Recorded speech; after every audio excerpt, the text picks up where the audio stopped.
Inigator TV. It's true for in technology in particular. The world keeps changing, as I said earlier.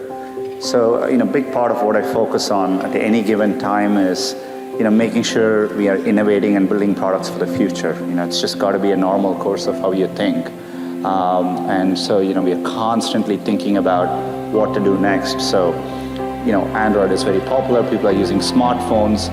But, I always sit and think about what is the next version of how people use computing, right? And so we are thinking about, things like virtual reality or augmented reality. So these are all new areas, but we are constantly thinking about it. And so you have to do that on a constant basis to push forward. The thing which attracted me to Google and to internet in general is that it's a great equalizer, right? And so to me, I've always been struck by the fact that Google search worked the same if, as long as you had access to computer with connectivity, if you were a rural kid anywhere, or if you were a professor at Stanford or Harvard. And to me, I want Google to strive to push to do that. Growing up in India, like many of you, I got my first telephone when I was 12. In my case, it turned out to be a rotary phone, so it wasn't that great for selfies, but I still loved to call my friends, play with it, and sometimes take it apart. That telephone cemented my fascination with technology. I remember in my parents' house in Chennai, reading about the invention of the transistor at Bell Labs. Of course, that initial invention helped found what became known as Silicon Valley, and out of that came companies like Fairchild Semiconductor and Intel, and all the computers and software that we all use today. You can draw a direct line from that invention to the technology that powers your Twitter feed or your WeChat messages today. I remember reading about that and thinking, it's the idea that matters. It didn't matter where you come from or what your background is.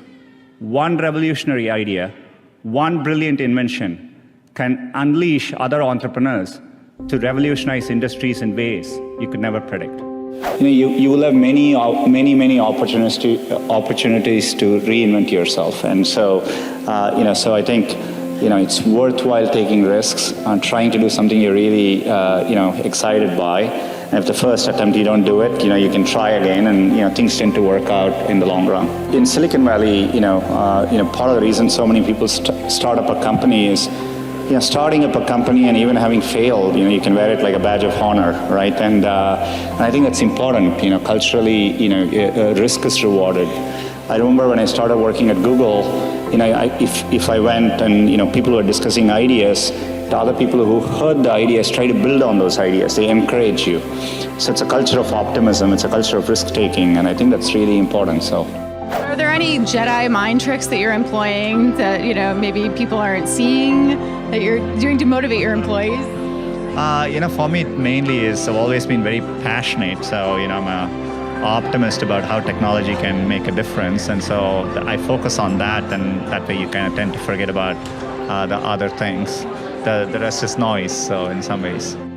Being in the US, I find people take a remarkably varied number of paths, and so I do think it's important to follow your dream and do something which you're excited by.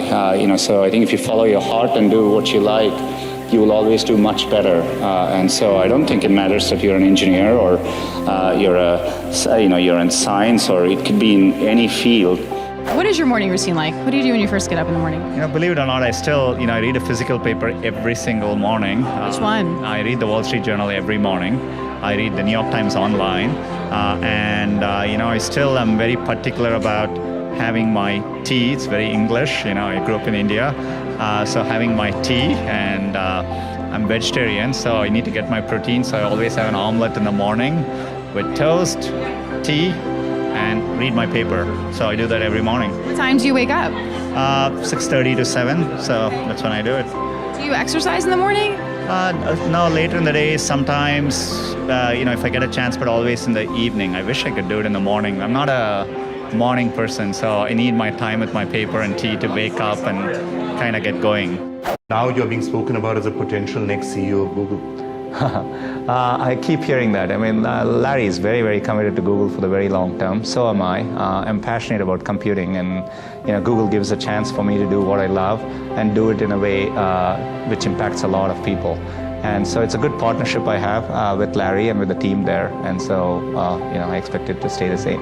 I would actually encourage all of you, if at some point in your life, you have to work with people where you feel a bit insecure, right? That's essential, because that means you're working with people who are better than you and who are pushing you, right? And so I always encourage, if you actually feel very secure in what you do, that means you're doing something comfortable and you're not pushing yourself. And so there are many, many times I've felt working with people in a group, am I doing enough? These people seem much better than me, and I think that's an inherent part of learning. Видение Getter TV.